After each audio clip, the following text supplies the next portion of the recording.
মিঠাই সিরিয়ালের পর আবার ছোট পর্দায় ফিরছেন সৌমিত্রিষা কুণ্ডু। কোন চ্যানেলে দেখা মিলবে তার? আবার তার নায়কই বা কে হবেন?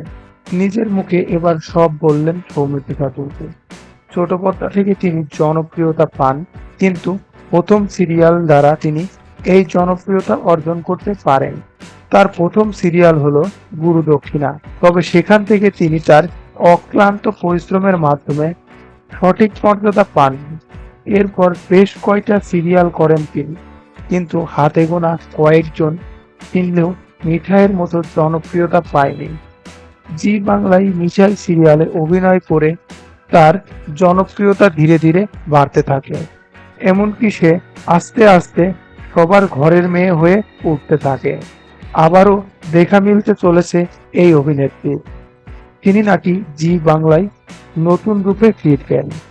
মিঠাইয়ের পর তিনি সুপারস্টার দেবের সাথে সিনেমা করার সুযোগ পেয়েছিলেন এবং সেই সিনেমাটাও খুব পপুলার হয়েছিল। তারপর একটি ওয়েব সিরিজ করেন তিনি। ওয়েব সিরিজটির নাম ছিল কাল রাত্রি। বিগত কিছুদিন আগে তার নতুন সিনেমা 10ই জুন ট্রেইলার প্রকাশ করেছেন।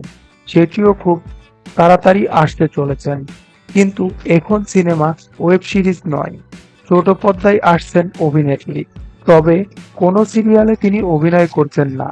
তিনি জি বাংলায় এই বছরের শেষে ডিয়ার ডিসেম্বর নামে একটি টক শোতে সঞ্চালিকার ভূমিকায় দেখা যাবে তাকে। তো ভিউয়ার্স, আপনারা কি চান সে তার নতুন সিরিয়ালে অভিনয় করুক? তা কমেন্ট করে জানান এবং তাদের নিয়মিত আপডেট পেতে আমাদের চ্যানেলটি সাবস্ক্রাইব করে রাখুন। ধন্যবাদ।